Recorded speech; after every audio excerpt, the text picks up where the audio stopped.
Muito boa noite, meus caros irmãos e irmãs em Cristo Jesus. Muito boa noite. O título da nossa live, do nosso vídeo de hoje é O Velho e o Novo Homem. Exatamente isso. Vamos abrir nossas Bíblias lá na carta aos Efésios, capítulo 4, versículo 17 ao 27. Farei a leitura agora aqui em minha Bíblia. Vamos lá? Versículo 17. E digo isto e testifico no Senhor, para que não andeis mais como andam também os outros gentios na vaidade do seu sentido, entenebrecidos no entendimento, separados da vida de Deus pela ignorância que há neles, pela dureza do seu coração. 19. Os quais, havendo perdido todo sentimento, se entregaram à dissolução, para com avidez cometerem toda a impureza. 20. Mas vós não aprendestes assim a Cristo. 21. Se é que tendes ouvido e nele fostes ensinados, como está a verdade em Jesus. Que quanto ao trato passado, vos despojeis do velho homem, que se corrompe pelas concupiscências do engano, e vos renoveis no espírito do vosso sentido, quer dizer, da vossa mente, do pensamento, e vos revistais do novo homem, que segundo Deus é criado em verdade, justiça e santidade. O novo homem é verdade, é justiça e santidade. Por quê? Porque ele está em Deus, ele tem em si o Espírito Santo de Deus. Pelo que deixai a mentira e falai a verdade, cada um com o seu próximo, porque somos membros um dos outros. Irai-vos e não pequeis. Quer dizer, mesmo que irado, com raiva, cheio de razão para detonar alguém, não o faça, não peques, não percas a razão. Não se ponha o sol sobre vossa ira, quer dizer, que não nasça um novo dia e que você ainda esteja nessa atitude mental diabólica. E o versículo 27, e o último aqui da nossa pregação, é: não deis lugar ao diabo. O diabo é a morte, minha gente. O diabo é a mentira, o diabo é o engano, é a traição. Né? O que trata esse trecho da carta de Efésios? A carta de Efésios foi escrita, segundo estudos, por volta do ano 60, 55, entre 55 a 60 anos depois de Cristo. Muito provavelmente na mesma época que a carta a Colossenses, também escrita por Paulo. Né? Essa carta de Efésios foi conhecida também como uma carta circular, porque ela é endereçada a Éfeso, a igreja de Éfeso. Né? Mas, pelo teor dessa carta, que nos exorta, nos 3 primeiros capítulos, nós vamos ver ali, não diretamente falando, né, mas nós vamos ver a Santíssima Trindade, o Pai, o Filho e o Espírito Santo. Né? Essa é uma carta que fala principalmente aos cristãos, principalmente às igrejas, mas fala a todos, fala também aos não cristãos, né? Mas principalmente aos cristãos. Repito, principalmente a Éfeso, mas não necessariamente só a Éfeso. Né? Então ela é uma carta circular, porque ela percorreu outros lugares, outras igrejas também. Né? Do que trata a carta? A carta é um alerta, é uma advertência para o modo de vida como muitos cristãos daquela época estavam vivendo, principalmente os gentios, como é falado aqui no verso 17. E digo isto e testifico no Senhor, para que não andeis mais como andam os gentios, na vaidade do seu sentido, quer dizer, segundo sua razão, seu pensamento, sua vontade. Quem eram esses gentios, né? Gentios é uma designação para os não cristãos, para os pagãos. Gentios deriva da palavra gens, vem do latim. Gens quer dizer clã, grupo familiar, né? Na tradução bíblica cristã seriam os não hebreus, os não judeus, né? Embora muitos gentios fossem convertidos, né? Então essa carta é uma advertência, é um alerta. Do que trata também essa carta? Trata do antes e depois, ou seja, do velho homem, do antes de conhecer a palavra, antes de ser penetrado pela palavra de Deus, né?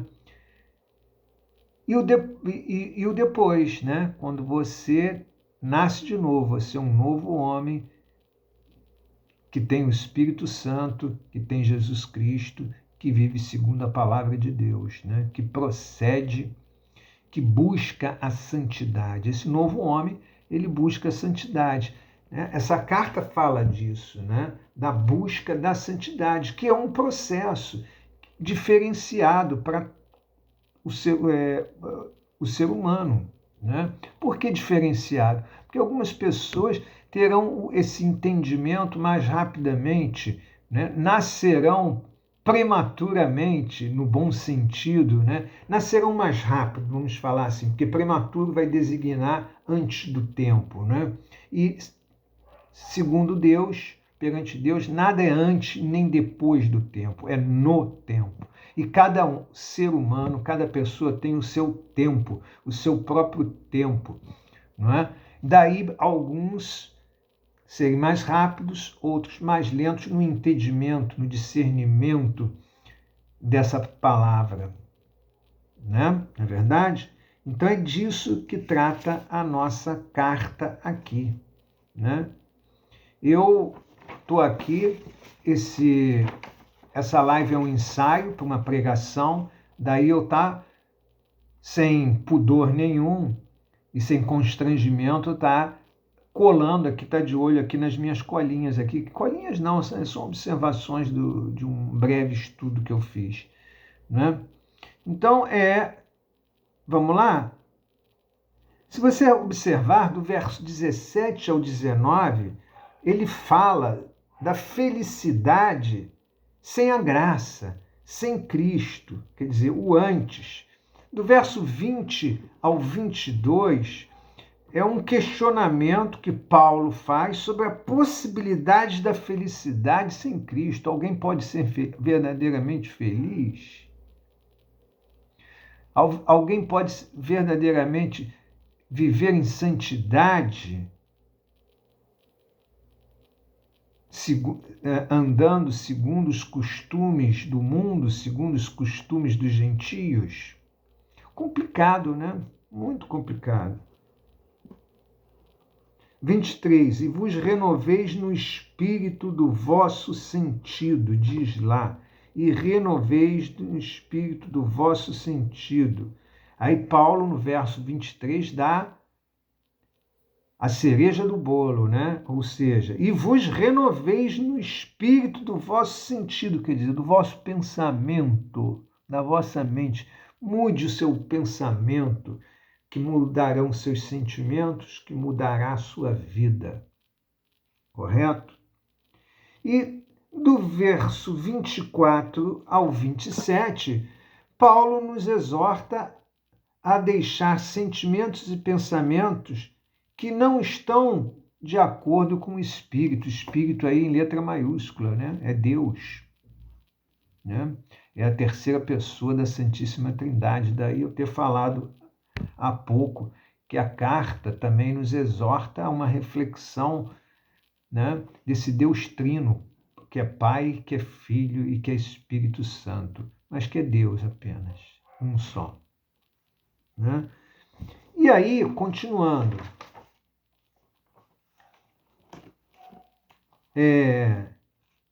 eu posso dizer que esse trecho dessa carta aos Efésios, né, fala de epistemologia, fala de metafísica e fala de ética. O que é epistemologia? Epistemologia é a teoria do conhecimento. Teoria do conhecimento. Teoria do conhecimento. Quer dizer isso. Né? Metafísica. O que é metafísica? É a teoria da realidade que vem lá do filósofo Aristóteles, no século V a.C. Né? É a metafísica da realidade. E aqui me faz lembrar, senhores, muito o mito da caverna de Platão, onde as pessoas daquela época, dentro de uma caverna, com o reflexo da luz da fogueira que eles faziam, né, eles viam as sombras, porque eles estavam de costas, eles estavam acorrentados e de costas para a entrada da caverna. Então, a realidade para aqueles homens da caverna de Platão era apenas o reflexo que eles viam na parede da caverna. Né? Aquilo para eles era a realidade, mas era a verdade aquilo? Era uma realidade, eram sombras, eram reflexos, mas não era a verdade estava lá fora. Estava às costas deles e não necessariamente na frente. Assim é como está aqui no Evangelho.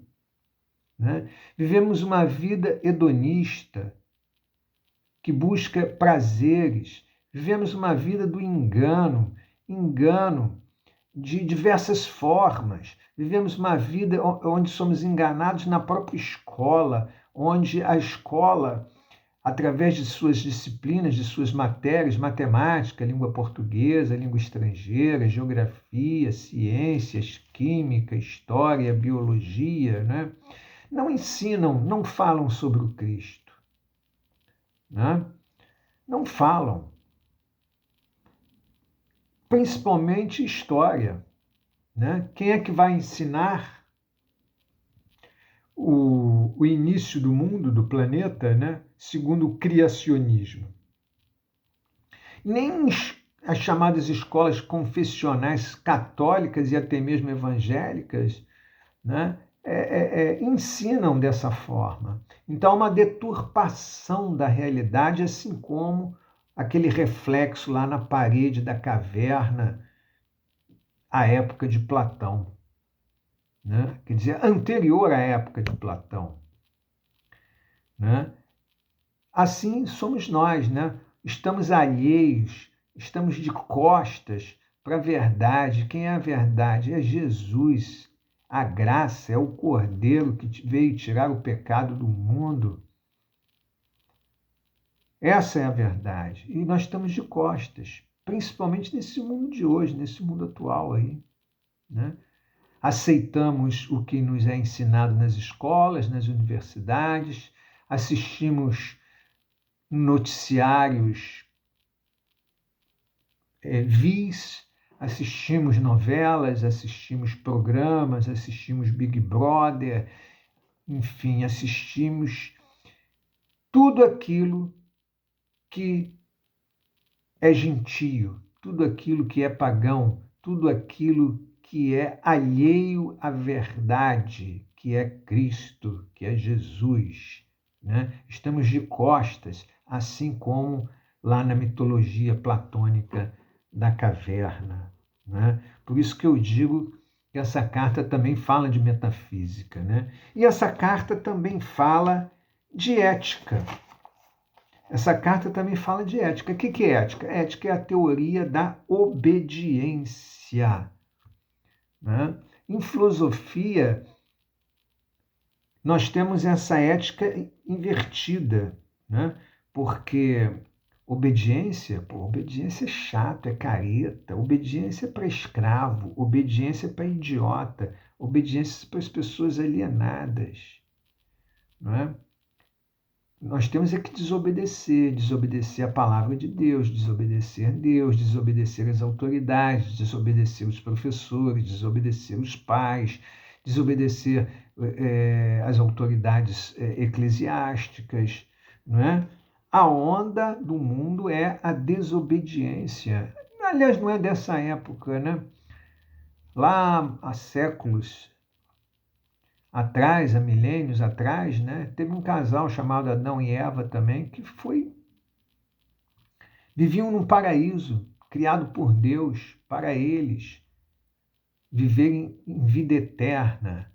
E eles desobedeceram, né, se deixaram levar pelo canto da sereia, pela serpente, pelo diabo, pelas concupiscências do engano, como está aqui na palavra em Efésios, né? É isso que são as concupiscências do engano, né? O diabo foi lá no ouvido da Eva, do Adão, e eles pecaram. Né? Então, vivemos cada vez mais, não é que essa realidade seja privilégio de hoje, do século XXI, do ano de 2022, né? Nós vivemos uma vida hedonista, de busca aos prazeres a todo custo, né?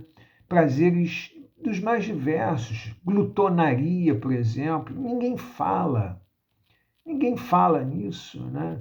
Todo mundo, a homossexualidade é um pecado gravíssimo, e é realmente, vai lá em Levítico 18 e você vai ver, né? Relações abomináveis, está lá, Levítico 18, não é? Mas não é só isso que é a busca pelo prazer, a glutonaria, e ninguém fala. Pessoas que se empanturram de bolos, doces, refrigerantes, açúcar, é pecado. Comem de maneira insaciável. Por quê? Porque estão ansiosas, e a Bíblia nos adverte: não andeis ansiosos por coisa alguma. Né? E as pessoas estão matando, quer dizer, pensando que estão resolvendo, matando a sua ansiedade, condenada pela Bíblia, através de um outro pecado, que é a glutonaria. Mas ninguém fala nada. Comer muito não é pecado, não é coisa do velho homem. Homossexualidade, sim, verdade, é. Mas a glutonaria também é. Exageros, né? Tudo que é exacerbado, bebida, vícios, comida, televisão, celular. Tem pessoas que, ao acordarem, a primeira coisa que pegam é o celular. Tem pessoas que almoçam, jantam, conversam com seus familiares, com seus amigos, né, com o celular. Antes de tudo, é uma tremenda falta de educação, né? E depois, como é que você vai prestar atenção em alguém se você está olhando, ou lendo, ou vendo alguma coisa num celular? Não é verdade? Assim estamos vivendo para as coisas de Deus. Estamos de costas, olhando para a parede e vendo reflexos, e achando que os reflexos que vemos e sentimos e pensamos é a realidade metafísica.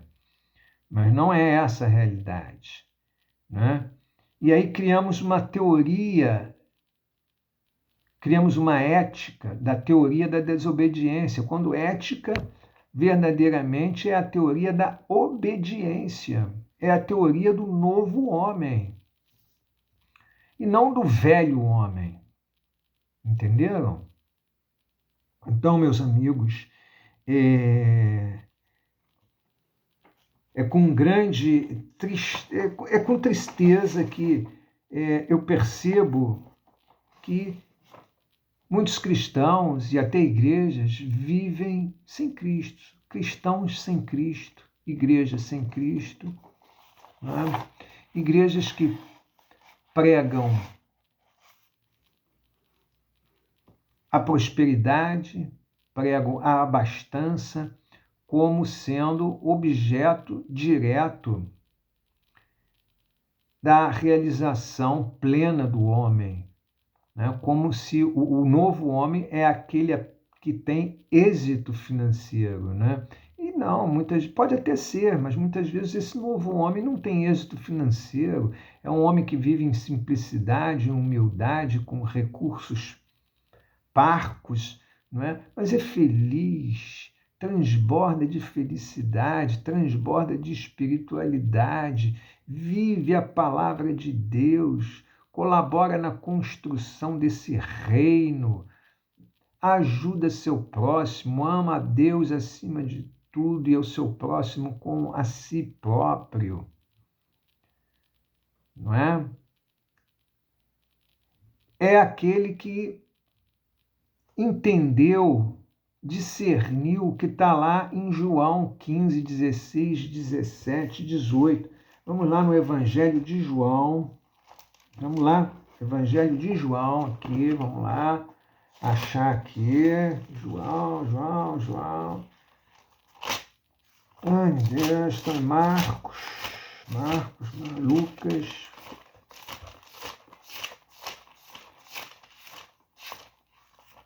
João 15, 16, 17, 18, 19. Não me escolhestes vós a mim, mas eu vos escolhi a vós e vos nomeei, para que vades e deis fruto, e o vosso fruto permaneça, a fim de que tudo quanto em meu nome pedirdes ao Pai, eu vô-lo conceda. Né? Então, aqui está dizendo isso. Aí vem mais. Isto vos mando, que vos ameis uns aos outros. É o principal mandamento.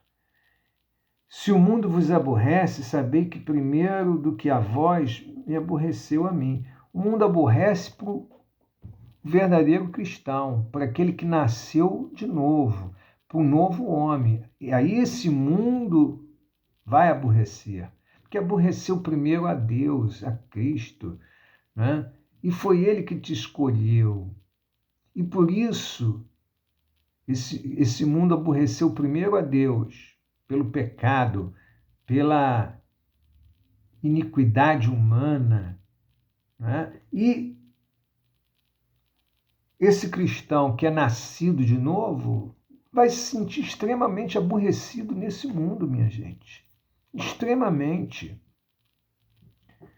Aí continua: se vós fosses do mundo, o mundo amaria o que é seu, mas porque não sois do mundo, antes eu vos escolhi do mundo, é por isso que o mundo vos aborrece. Quer dizer, se ele escolheu, você já está pleno de graça, você já é um privilegiado, né? Agora, você tem que renovar isso, não é porque você foi escolhido que a tua salvação, isso no meu entendimento, está assegurada. Você tem que fazer essa renovação todos os dias. Todos os dias você tem que buscar sua santidade, manter sua santidade para as coisas do mundo, privilegiando primeiro o reino de Deus, porque tudo o demais lhe será acrescentado, lhe será dado por acréscimo. Primeiro o reino de Deus, né? Depois as outras coisas, se for o caso de outras coisas, né? Porque quem tem o reino de Deus, para que precisa de outras coisas? Não é verdade? Né? E nós temos o tempo todo aqui essa carta aos Efésios, capítulo 4, do versículo 17. Efésios, vamos lá de novo, vamos achar aqui. Não, passou. Efésios 4, 17, está aqui, né? Vamos lá no 23. E renoveis no espírito do vosso sentido, quer dizer, do meu pensamento. E vos revistais do novo homem, que segundo Deus é criado em verdade, justiça e santidade. Esse novo homem é criado em verdade, e a verdade quem é? Jesus, eu sou o caminho, a verdade e a vida. Né? E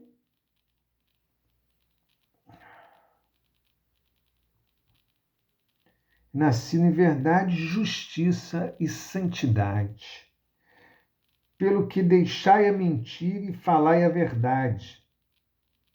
A mentira é do diabo. A mentira são as coisas do mundo, são as coisas que aborrecem a Deus, são as coisas que aborrecem ao verdadeiramente convertido, ao verdadeiramente nascido de novo, porque ele está num processo de santificação. Então as coisas do mundo vão aborrecê-lo a todo tempo, a toda hora, a todo momento.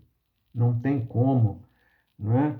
Então, ele deixa a mentira e passa a falar a verdade. A verdade é aqui, a palavra de Deus. Né? É o entendimento, é o conhecimento. Falaria a verdade primeiro para mim mesmo, para minha mente.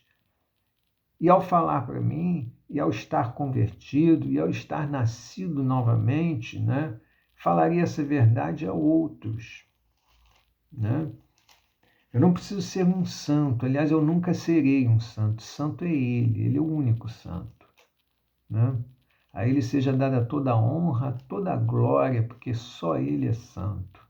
Eu busco a santidade, isso me é lícito, isso me é possível. Né? Irai-vos, o versículo 26 diz assim: irai-vos, porém não pequeis.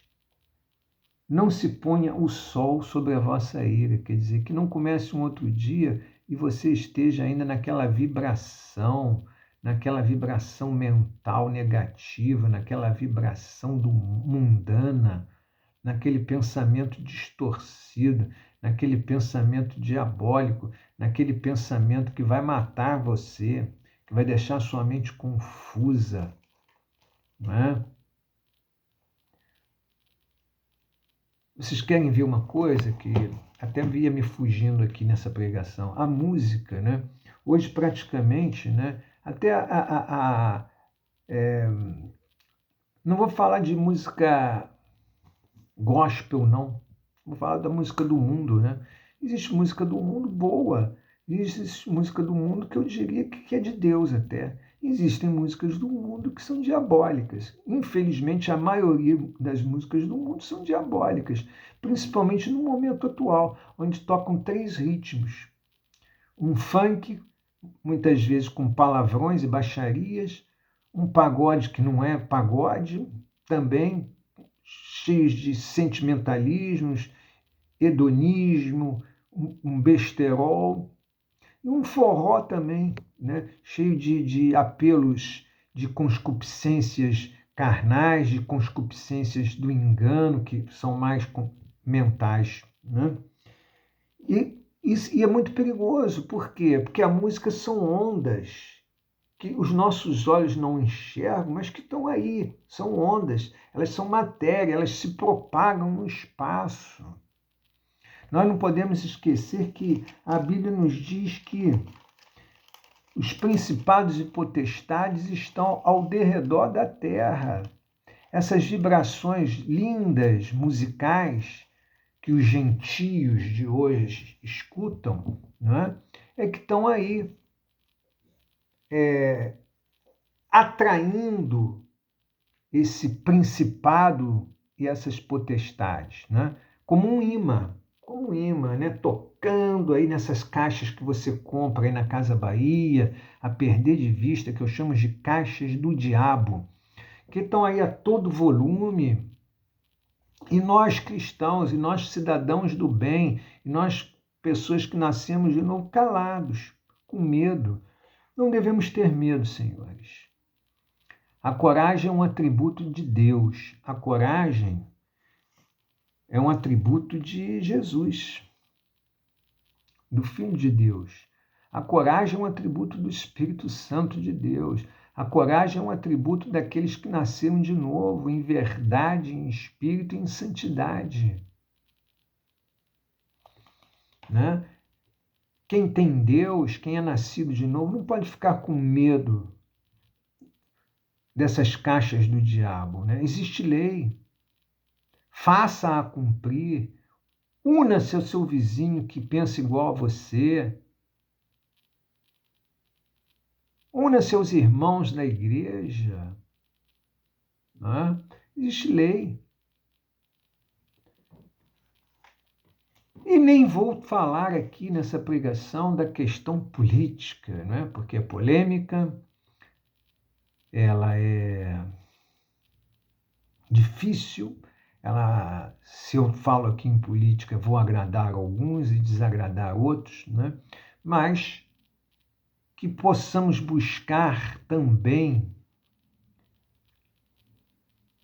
política e políticos que se afinam, que se moldam de acordo com a palavra de Deus, né? A palavra de Deus não aprova o homossexualismo, a palavra de Deus não aprova aborto, a palavra de Deus não aprova defesa de criminosos como inocentes, a palavra de Deus não aprova mentiras, não aprova corrupção, não aprova roubo. A palavra de Deus não aprova nada disso. Não é verdade? Então, meus senhores, é o que eu tinha para dizer para vocês no dia de hoje, certo? Assim, não falei do verso 27. Não deis lugar ao diabo. Sim, porque se não nasceres de novo, se não aceitares o convite que todos recebem para conhecer a palavra, para nascerem de novo, para abandonarem os velhos pensamentos, os velhos hábitos, costumes, né? As concupiscências do engano, né? Estarão dando lugar ao diabo, ou seja, serão torturados mentalmente, emocionalmente, e alguns até fisicamente, até a morte. E alguns terão como fruto disso, como resultado disso, a morte eterna, pode ser, né? Eu não quero isso. Eu busco a minha salvação, eu busco a vida eterna, em nome de Jesus Cristo. Amém, senhores. Não se esqueçam aí de curtirem, comentarem, se inscreverem no nosso canal. Coloque-os com Jesus. Muito obrigado. Boa noite.